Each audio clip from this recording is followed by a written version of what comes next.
Cùng vai bị tóc bạc, Dương Tử 31 tuổi, Địch Lệ Nhiệt 31 tuổi, Triệu Lộ Tư 25 tuổi, ai diễn tốt hơn? Hãy click nhẹ để theo dõi lời xanh của chúng tôi và để đại dương tri thức mở ra cánh cửa cho bạn. Chúng tôi mong muốn bạn tham gia và khám phá thế giới tuyệt vời này cùng chúng tôi. Sen In, phần ngoại truyện của Cổ Tuyệt Thần, một lần nữa thu hút sự quan tâm nhiệt tình của khán giả. Cốt truyện lấy nước mắt nhất là khi A In, do Triệu Lộ Tư thủ vai, đã hy sinh nửa cuộc đời để lấy được Phoenix Immortal Gem ở Kuching, chỉ còn chưa đầy 1 năm nữa. Qua một đêm, mái tóc của cô bị nhuộm bởi sương trắng, đau lòng đến mức là một giọt nước mắt lớn trong vở kịch. Trong các bộ phim truyền hình cổ trang, việc tóc chuyển sang màu xám chỉ sau một đêm là điều không hiếm. Lấy kiểu tóc trắng của Dương Tử trong Trầm Hương Như Chip làm ví dụ. Chiều sâu đau buồn mà cô thể hiện đã khiến khán giả cảm động. Trong truyền thuyết An Lê, tóc Địch Lệ Nhiệt ba bạc đi chỉ sau một đêm do quá đau buồn cũng gây sốc không kém. Dù cả hai đều thể hiện hình ảnh mái tóc trắng nhưng cảm xúc và hiệu ứng mà chúng truyền tải lại hoàn toàn khác nhau. Cách xử lý khéo léo này không chỉ làm phong phú thêm thế giới nội tâm của nhân vật mà còn mang lại tác động thị giác và cảm xúc sâu sắc hơn cho khán giả. Dương Tử đã tạo nên một nhân vật khác biệt và độc đáo trong bộ phim cổ trang Trầm Hương Như Chip, C.A. Hanian. Cô không chỉ là huyết thống duy nhất của cổ tích mà còn là em gái Yan Gian trong số những bông sen song sinh. Ngay từ khi còn nhỏ, cô đã ăn sâu vào lòng mọi người bằng hình ảnh hoạt bát, vui vẻ và hóm hỉnh, đặc biệt thích trêu chọc mọi người và đặc biệt giỏi ôm đùi ôm. Điều này khiến cô không những không có duyên dáng trong vở kịch mà còn pha thêm chút dễ thương, vui tươi. Ban đầu cô ấy ngây thơ, dễ thương như một bông hoa mùa xuân. Tuy nhiên, trong khi thân thiết với Hoàng đế Inzuen, cô dần dần nảy sinh tình cảm sâu sắc với ông. Thiên quy rất nghiêm khắc, chư thần một khi vi phạm sẽ phải gánh chịu sự trừng phạt tinh thần. Tuy nhiên, một khi hạt giống cảm xúc đã được gieo xuống thì không thể kìm hãm được sự phát triển của chúng. Nó dâng lên như thủy triều và không có đáy. Trong làn khói cuộc chiến giữa thần tiên và ác quỷ, ngọn lửa vô tội chưa được giải quyết của Inzuen giam cầm chính mình ở nơi tận cùng thế giới, im lặng chờ đợi số phận cuối cùng của mình. Và Yan Gian vô tình phát hiện ra người anh hùng đang hấp hối này. Nhìn thấy nỗi đau của Inzuen, Yan Gian quyết định hy sinh bản thân và dùng cơ thể thật của mình làm nhiên liệu đốt cháy bản thân để giảm bớt nỗi đau cho Inzuen. Sự vị tha và dũng cảm của cô không chỉ thể hiện tình yêu sâu sắc mà còn bộc lộ những tia sáng chói lọi nhất trong cuộc đời. Nhìn thấy anh Viễn bị mắc kẹt trong cơn ác mộng, Yến Đan cảm thấy thương hại và quyết định cầu cứu Lục Minh. Cô mượn con bướm mộng nhỏ từ Lục Minh với ý định xua tan cơn ác mộng cho anh Viễn. Yan Gian bước vào giấc mơ bằng cơ thể thật của mình và sống cả đời với người đẹp trong giấc mơ khiến cô say đắm. Trải nghiệm này khiến tình cảm của Yan Gian dành cho Inzuen ngày càng sâu đậm hơn. Cuối cùng cô đã hy sinh một nửa trái tim mình để cứu anh. Yến Đan là một tâm hồn tự do phóng khoáng. Tình yêu của cô như ngọn lửa, một khi đã bùng lên thì không thể kìm hãm được. Tuy nhiên, sự nhiệt tình này mờ nhạt so với tiên tiêu của Hoàng đế Inzuen. Tình yêu của cô không được đáp lại. Thậm chí cô còn hiểu lầm rằng Hoàng đế đã ban ân cứu mạng cho chị gái cô là Trixie. Tệ hơn nữa là sự ghen tị của Trixie đã bị Inden lợi dụng, dẫn đến việc Yan Gian bị gài bẫy và đầu độc ông chủ. Cuối cùng anh ta bị Hoàng đế tra tấn và đưa lên đài hành quyết trên trời để chịu đựng. Đây là câu chuyện về tình yêu, sự hiểu lầm và sự phản bội. Vẫn còn phải xem số phận của Yan Gian sẽ xoay chuyển như thế nào. Sau khi Yan Gian trải qua cú đánh kép từ chị gái và người cô yêu, cuối cùng cô đã hỏi Inzuen trên ô treo rằng anh có bao giờ chân thành với cô hay không. Sự vướng mắc tình cảm này đã gây ra những cuộc thảo luận sôi nổi giữa các cư dân mạng. Một số cư dân mạng còn nói đùa rằng tâm trạng của hai người giống như một bộ phim truyền hình. Một bên khao khát một tình yêu thầm kín, trong khi một bên lại khao khát được thể hiện tình yêu một cách công khai. Hơi điên một chút, Yan Gian tuyệt vọng tìm kiếm câu trả lời cho tình yêu nhưng không tìm được nên cô đã nhảy khỏi cầu và cắt đứt sợi dây tình yêu. Cô thề sẽ vượt qua sông lãng quên đêm và tận mắt chứng kiến khoảnh khắc cô quên mất anh. Tuy nhiên, thời gian trôi qua, Yan Gian lang thang ở vong xuyên suốt 800 năm nhưng vẫn không thể trốn thoát. Tóc bà đã bạc, mắt bị mù, khuôn mặt bị năng lượng âm bào mòn, tạo thành những vết xác chết kinh hoàng. Ngọn lửa sinh mệnh đang gặp nguy hiểm. Cảnh tượng này thật đau lòng. Trải nghiệm của Chassin Yanden thật bi thảm. Sau 800 năm, cô vẫn không thể quên được mối tình sâu đậm này đến nhường nào. Có lẽ, cô thật sự đã cùng anh viễn cả đời. Tình cảm đã ăn sâu vào tận xương tủy, không thể buông bỏ. Ngày nay, tình yêu này vẫn đang phát triển điên cuồng và không thể kìm nén được. Mọi người không khỏi cảm động trước sự kiên trì, nhẫn nại của Chassin Yanden, đồng thời than thở về sự vĩ đại và bi kịch của tình yêu. Trang điểm của Dương Tử tràn ngập sự đau lòng, như thể cô vừa trải qua một thảm họa. Đôi chân của cô như bị lửa thiêu đốt, mỗi bước đi đều lộ ra sự đau đớn tột cùng. Những vết xác chết trên mặt anh ta càng khiến người ta kinh hãi, không thể chịu nổi khi nhìn vào. Đôi mắt cô mất đi vẻ tươi sáng và sức sống như một vũng nước tù đọng, mất đi sức sống của sự sống. Toàn bộ khuôn mặt của anh ấy trông kiệt sức và đầy sẹo, như thể anh ấy đã trải qua vô số đau khổ. Dương Tử như vậy khiến người ta vô cùng đau xót và đồng cảm. Diện bộ quần áo tồi tàn, tóc bạc, tóc đen ngày xưa đã là chuyện quá khứ. Cảnh tượng này khiến người ta đau xót, rơi nước mắt. Cư dân mạng than thở rằng họ sẵn sàng cho anh ăn những viên thuốc sao băng để anh quên đi nỗi đau tinh thần. Tuy nhiên, cắt đứt mối quan hệ có thể là đích đến tốt nhất. Trong bộ phim cổ tích The Hidden God, Triệu Lộ Tư hóa thân thành quái thú ngưng tụ nước Ain, một sinh vật bí ẩn khó sinh ra do dị tật bẩm sinh.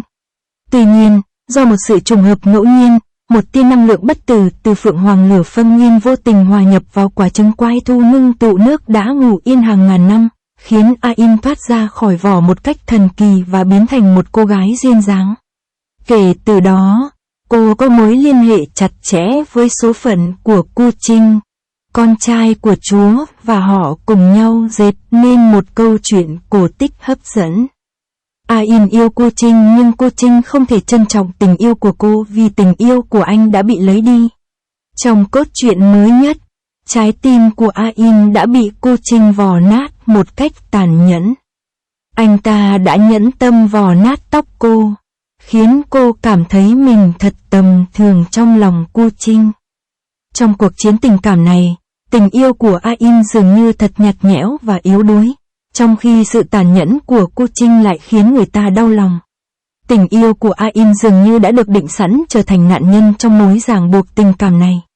Ain, người đang vướng sâu vào những vướng mắc tình cảm, vẫn quyết tâm tìm kiếm tinh hoa bất tử Phượng Hoàng cho Cu Trinh. Cô không ngần ngại từ bỏ một nửa linh lực bên trong mình để đổi lấy 2 điểm năng lượng bất tử quý giá. Tuy nhiên, tuổi thọ 50 năm mà cô mong đợi hóa ra chỉ là một ảo ảnh tàn khốc. Dù phải đối mặt với nhiều khó khăn nhưng quyết tâm của Ain vẫn không hề dao động.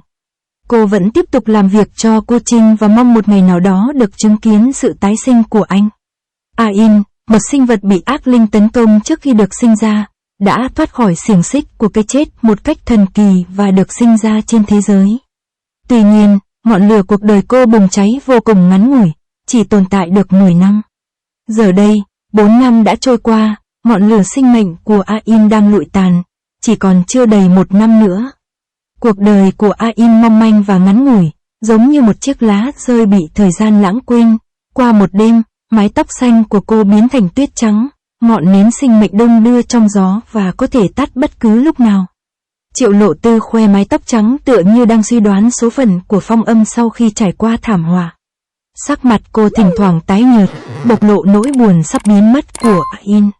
Trong trạng thái yếu đuối và hôn mê, cuộc sống của cô lặng lẽ trôi qua nhưng cách trang điểm của cô vẫn giống như khi cô để tóc đen, như thể sự kiên trì và tinh thần bất khuất của cô đang phát huy tác dụng. Cảnh tượng này khiến người ta không khỏi lo lắng cho số phận của cô nhưng cũng cảm động trước nghị lực và lòng dũng cảm của cô. Triệu Lộ Tư xuất hiện với khuôn mặt baby dễ thương, cộng với mái tóc trắng bắt mắt đó, hình tượng của cô ngay lập tức trở nên mong manh và tan vỡ. Thân hình yếu đuối cùng giọng hát run rẩy của cô đã mang đến cảm giác đồng cảm mạnh mẽ cho khán giả, khiến ai cũng đồng cảm sâu sắc với nỗi bất hạnh mà A-in phải trải qua. Cách giải thích đầy tình cảm này không chỉ thể hiện khả năng diễn xuất xuất sắc của Triệu Lộ Tư mà còn khiến khán giả dành sự quan tâm và cộng hưởng mạnh mẽ với câu chuyện của A-in. Trong bộ phim cổ trang lãng mạn The Legend of Anne, cô là công chúa tương lai nhập an lạc trong lòng Han Ye, lấy 30.000 lính hải quân làm của hồi môn cho cô. Điều này thể hiện sự cao thượng và đoan trang của cô. Cô cũng là người gánh chịu nỗi bất bình của triều đình, 80.000 binh lính của hoàng thất. Trách nhiệm lịch sử nặng nề này khiến cô trở nên ngoan cường và dũng cảm hơn. Cho dù danh tính của cô ấy có thay đổi như thế nào, cô ấy vẫn giữ vững niềm tin và lý tưởng của mình, thể hiện nét quyến rũ nữ tính độc đáo của mình.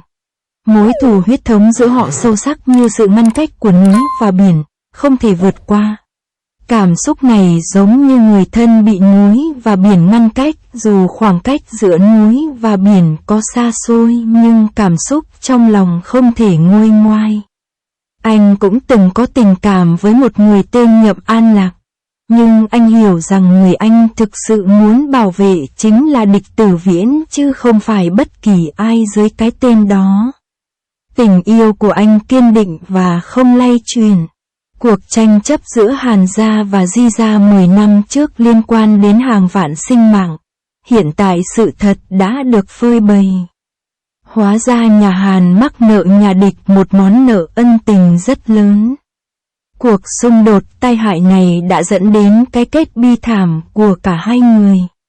Mo Bay thề sẽ giết hoàng đế Di Doen, nhưng Han Ye đã đặt bẫy và phát động một trận chiến gay cấn với Mo Bay. Cuối cùng, Han Ye bị thương nặng và nhảy xuống vực, sống chết chưa rõ.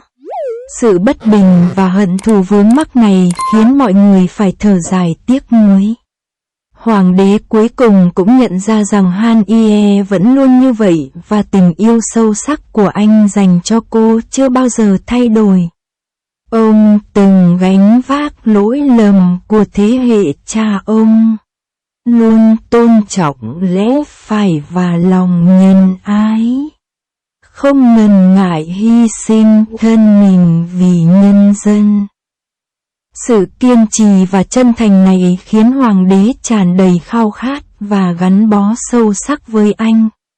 Cô hiểu rằng sự kiên trì và quyết tâm của Han Ye là sợi dây gắn kết không thể thiếu trong mối quan hệ của họ. Dù trải qua sự chia ly sinh tử nhưng tình yêu của họ dành cho nhau ngày càng bền chặt. Giờ đây, khi họ đoàn tụ, tình yêu của hoàng đế dành cho Han Ye càng sâu đậm hơn, và cuối cùng cô cũng hiểu rằng Han Ye là người quan trọng nhất trong cuộc đời cô. Han Ye gặp nguy hiểm và mạng sống của anh như treo lơ lửng trên đầu. Hoàng đế Di Doen đau lòng và mất kiểm soát cảm xúc. Nỗi đau của cô giống như một cơn bão dữ dội không thể nguôi ngoai. Cuối cùng cô hôn mê vì đau buồn quá mức. Đêm hôm đó, mái tóc của cô nhuốm một lớp sương trắng, tượng trưng cho nỗi đau và sự tuyệt vọng trong nội tâm của cô. Tình yêu của cô như con diều đứt dây, trôi theo gió, xa tầm tay. Trước khi hôn mê, hoàng đế Di Doen, do địch long thủ vai, đã rơi vào trạng thái đau buồn và tuyệt vọng tột độ. Trong thời gian hôn mê, rất khó uống thuốc. Tuy nhiên, khi tỉnh dậy, ngoại trừ mái tóc bạc trắng, cách trang điểm và khí chất vẫn như thường lệ, không có dấu hiệu của bệnh nặng nào. Đối mặt với mái tóc trắng này, cô ấy trông cực kỳ bình tĩnh, như thể trong lòng cô ấy có sự kiên cường và sức mạnh vô tận, khiến mọi người không khỏi kinh ngạc trước sức mạnh trong trái tim cô ấy. Nhiều khán giả cảm thấy khó chịu sau khi xem chương trình. Vấn đề không phải ở mái tóc tết, mà ở sự tương phản mạnh mẽ giữa mái tóc bạc trắng với đôi môi đỏ tươi quá mức và lông mày dày. Sự kết hợp này tạo cảm giác vô cùng thiếu ăn ý và không thể gọi là hiệu quả. Cảm giác rời rạc có vẻ hơi đột ngột. Chúng ta hãy cùng điểm qua các vai diễn của ba nữ diễn viên này. Trước hết, Yan Gian do Dương Tử thủ vai mang đầy đủ cảm giác tóc bạc phơ, nỗi buồn thoáng qua như thấm vào tận xương tủy của nhân vật. Ngược lại, A-in, do Triệu Lộ Tư thủ vai, lại thể hiện cảm giác rời rạc phức tạp và dễ thay đổi. Nước da của cô ấy đôi khi nhợt nhạt và yếu đuối, đôi khi lại hồng hào và khỏe mạnh. Tuy nhiên, nhân vật hoàng đế của Địch Lệ Nhiệt Ba thể hiện một hình ảnh với lớp trang điểm đậm và mái tóc trắng. Mặc dù trang điểm đậm nhưng khó có cảm giác rời rạc, thay vào đó có vẻ tương đối rời rạc. Các vai diễn của ba nữ diễn viên này đều có những đặc điểm riêng. Cho dù đó là nỗi buồn thoáng qua của Yan Gian, sự phức tạp và thay đổi của A-in hay lối trang điểm đậm và mái tóc trắng của hoàng đế, tất cả đều mang đến cho chúng ta những trải nghiệm cảm xúc và hình ảnh khác nhau. Trong các tác phẩm điện ảnh, truyền hình, hình tượng nhân vật khiến khán giả khó quên thường không thể tách rời sự sáng tạo hóa trang khéo léo. Đặc biệt là kiểu tóc trắng, tác động thị giác mạnh mẽ của nó thường tạo thêm nét quyến rũ riêng cho nhân vật. Vậy, trong số rất nhiều vai diễn, bạn thấy diễn viên nào có mái tóc trắng nổi bật và khó quên nhất?